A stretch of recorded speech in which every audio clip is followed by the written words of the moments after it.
Hi hello Tamil மக்களே, உங்கள் YouTube channel Tamil rock 02. தமிழக வெற்றிக் கழக தலைவர் விஜய் அவர்கள் தனது முதல் மாநாட்டிற்கு இடமளித்த விவசாய பொதுமக்கள் அவர்களுக்கு நன்றி தெரிவிக்கும் விதமாகவும் அவர்களுடன் கூடி பேசக்கூடிய மகிழ்வையும் அவர்களுக்கு அறுசுவை விருந்தையும் அளித்து ஒரு நல்ல தலைவனாக புறப்படுகிறார். பாருங்க, நம்மளும் பார்க்குறோம் தமிழக அரசியலில் இது மாதிரி ஒரு சாதனையெல்லாம், இது மாதிரி ஒரு சம்பவங்கள்லாம் நம்ம பார்த்ததுண்டா? பாருங்க, தனக்கான மாநாட்டுக்கு நிலம் கொடுத்த விவசாயிகளுக்கு விருந்தளித்து அவர்களுக்கு நன்றி தெரிவிக்கும் என்று ஒரு புதிய அரசியலை தெளிவாக எடுத்திருக்கிறார் தவேக தலைவர் விஜய் அவர்கள். மிக சிறப்பான படிப்படியான விஷயங்களை செய்து கொண்டிருக்கிறார். பாருங்க, மக்களுக்காக இவர் எவ்வளோ நல்லது செய்ய போகிறார். இவர் 2026 ஆட்சி கட்டிலே அமர்ந்து இந்த மக்களுக்கு என்னென்ன நலத்திட்டங்களும் நல்வாழ்வையும் செய்ய போகிறார். அதற்கு இது ஒரு உதாரணம். தனக்கு மாநாடு நடத்துவதற்காக இடம் கொடுத்த அனைத்து விவசாயிகளையும் அரவணைத்து அவர்களுக்கு அறுசுவை விருது கொடுத்து அவர்களுக்கு நன்றி தெரிவிக்கும் விழா ஒன்றை எடுத்திருக்கிறார். மிக சிறப்பான அரசியல்வாதியாக தவேக தலைவர் விஜய் அவர்கள் நடந்து கொண்டிருக்கிறார். சாதாரண ஒரு உதாரணம் பார்த்து கொள்ளுங்கள். அப்போ இந்த அரசியல் களத்தில் அவர் நமக்கு முதல்வராக வந்துவிட்டால் அவர் ஏழை எளிய மக்களுக்கும் இந்த நாட்டு மக்களுக்கும் இந்த நாட்டையும் எவ்வளவு பரிசுத்தமாக கொண்டு செல்ல இருக்கிறார். அதற்கு இது ஒரு உதாரணம். மக்கள் அனைவர்களும் தமிழக வெற்றி கழகத்தை நேசியுங்கள். உங்களுடைய பொன்னான வாக்குகளை தமிழக வெற்றி கழக கட்சிக்கே நம்மளுடைய வாக்குகளை செலுத்துங்கள். போதும், நம்மளை ஆண்டு ஏமாற்றி பல நல்ல விஷயங்களை பேசுவது போல் செய்வது போல் நாடகம் ஆடி நம்மளை இன்றும் 1000 ரூபாய்க்கும் 500 ரூபாய்க்கும் அலைய வைத்து கொண்டிருக்கும் இந்த அரசியல்வாதிகளை தூக்கி எறிய வேண்டும். புதிதாக வந்திருக்கும் தமிழக வெற்றி கழக தலைவர் விஜய் அவர்களுடைய கரத்தை நம் அனைவரும், தமிழக மக்கள் அனைவரும் வலுவாக்க வேண்டும். ஒரு நல்ல மனிதனுடைய ஆட்சிக்கு கீழ் நாம் வாழ வேண்டும்.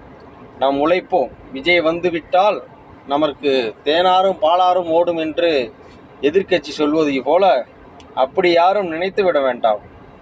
அவர் நமக்கான அரசியலையும் நமக்கான ஒழுங்கு நடவடிக்கையும் அவர் சிறப்பாக செய்வார் என்ற நம்பிக்கையுடன் இருப்போம். அனைவரும் உழைப்போம், அவர்களுடைய குடும்பத்தை பார்ப்போம். அதே போல நம் நாட்டை காக்கக்கூடியவ ஒரு நல்ல தமிழ் மகன் நம்மளை ஆள வேண்டும். நமக்கான திட்டத்தை நல்ல தமிழ் மகன் நம்மளை உணர்ந்த ஒருவனால் மட்டுமே முடியும். அவர் கண்டிப்பாக இந்த தமிழக மக்களுக்கு நல்ல விஷயத்தை மட்டும் செய்வார்.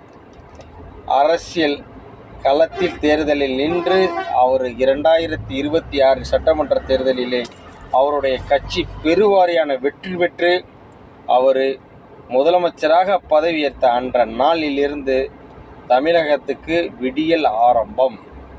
தமிழக மக்கள் சுகமாக வாழப்போகிறார்கள். காரணம், அவர் பண ஆசைப்பட்டோ இல்லை பதவிக்கு ஆசைப்பட்டோ வரவில்லை. சிலர் சொல்லலாம், அவர் சம்பாதிச்சு வச்ச காசை சேஃப்டி பண்ணுவதற்காக, அவருடைய சொத்தை காப்பாற்றுவதற்காக அவர் அரசியலில் வந்திருக்கிறார் என்றெல்லாம் சொல்லலாம். ஆனால் அது இல்லை மக்களே. மக்கள் அனைவர்களும் சற்று சிந்தித்து பார்க்க வேண்டும். 50 ஆண்டுகளாக இந்த திராவிட கட்சிகள் நம்மளை அப்படியே போதையிலேயே வச்சு ஆட்சி பண்ணி அவங்களுடைய சொத்து மதிப்பு என்ன, நம்ம ஓட்டு போட்ட மக்களுடைய மதிப்பீடு என்னங்கிறது சற்று சிந்திக்க வேண்டும். நானும் அதில் பாதிக்கப்பட்டிருக்கேன். என்னை போல கோடான கோடி பேர் பாதிக்கப்பட்டிருக்கலாம். தனக்கான ஒரு வீடு கட்ட கூட இன்றைய சூழ்நிலையில் முடியவில்லை. காரணம், ஆட்சியாளர்களின் லட்சணம் அந்த மாதிரி. அவர்கள் சரியான திட்டங்களை இட்டு சரியான வரைமுறைப்படுத்தி பொதுவான மனிதனுக்கு அத்தியாவசியமான பொருட்களை வரி இல்லாமல் விலை மலிவாக கொடுத்து அவர்களும் சந்தோஷமாக வாழக்கூடிய பாக்கியத்தையும் நம்ம செய்திருந்தால் எப்படி இருந்திருக்கும்? சற்று சிந்தித்து பார்க்க வேண்டும். 50 ஆண்டு காலம் ஆட்சிகளை செய்த அவர்களுடைய சொத்து மதிப்பு பல கோடிகள், பல லட்சங்கள், கோடிகள்.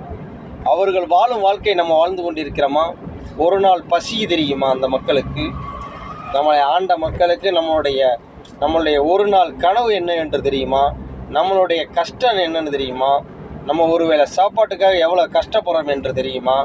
ஒரு வீடு கட்ட, தனக்குன்னு ஒரு வீடு கட்ட ஒவ்வொரு மனிதனும் எவ்வளோ சிரமப்படுகிறான் என்று தெரியுமா? எதுவுமே தெரியாது. அவர்கள் நினைத்தால் பல விதமான விமானங்களில் பறக்கலாம், பலவிதமான மாளிகையை கட்டி அமரலாம். ஏனென்றால் எல்லாம் நம்மளுடைய பணம். மக்களுக்கு நல்லது செய்ய வேண்டும் என்று இந்த 50 ஆண்டுகளில் ஆட்சியாளர்கள் இல்லை. மாறாக நம்மளை அடிமைப்படுத்தி நமக்கு செய்வது போல காட்சிகளை அமைத்து, திட்டங்களை அமைத்து நம்மளை ஏமாற்றி இந்த 50 ஆண்டுகளாக நம்மளை சன்னியாசியாக நடு ரோட்டில் நிறுத்திவிட்டார்கள். இப்போ விஜய் மட்டும் வந்து நம்மளை கோபுரத்தில் வைத்து விடுவாரா? கண்டிப்பாக வைத்து விடுவார். காரணம், அவர் மக்களுக்கான அடிப்படை வசதிகள் என்னவென்று தெளிவாக தெரிந்து கொண்டு இந்த அரசியல் களத்திலே வந்திருக்கிறார். அவர் நினைத்திருந்தால் இந்த அரசியலுக்கே வராமல் இருந்திருக்கலாம். காரணம், அவருக்கு இருக்கும் பணமும் புகழும் பந்தாவும் அதிலே அவருடைய வாழ்க்கை சுபமாக இருக்கும். அதை மீறி அவர் நமக்காக வந்திருக்கார் என்றால் அவரை வாழ வைத்த நம்ம மக்கள் மீது அவருக்கு கொண்டிருக்கும் அந்த அக்கறை. அதனால் தாவேகா வெற்றி பெறச் செய்ய வேண்டும். தலைவர் விஜய் அவர்கள் சிஎம்மாக தமிழகத்திற்கு வர வேண்டும் என்று ஒவ்வொரு தமிழ் நெஞ்சமும் தமிழ் மக்களும் கண்டிப்பாக நினைக்க வேண்டும். நான் ஏன் இவ்வளவு பேசுகிறேன் என்றால், விஜய் அவர்கள் எனக்கு அண்ணனோ தம்பியோ மச்சானோ மாமனோ கிடையாது. ஒரு நல்ல மனிதன் நம்மளை ஆள வேண்டும். இந்த மக்கள் அனைவருக்கும், நம்ம தமிழ் சொந்தங்கள் அனைவருக்கும் நல்ல வாழ்வு கிடைக்க வேண்டும். மக்களே மறந்திடாதீர்கள், 2026இல் தாவேகா ஆட்சி அமைக்க வேண்டும். நன்றி, வணக்கம்.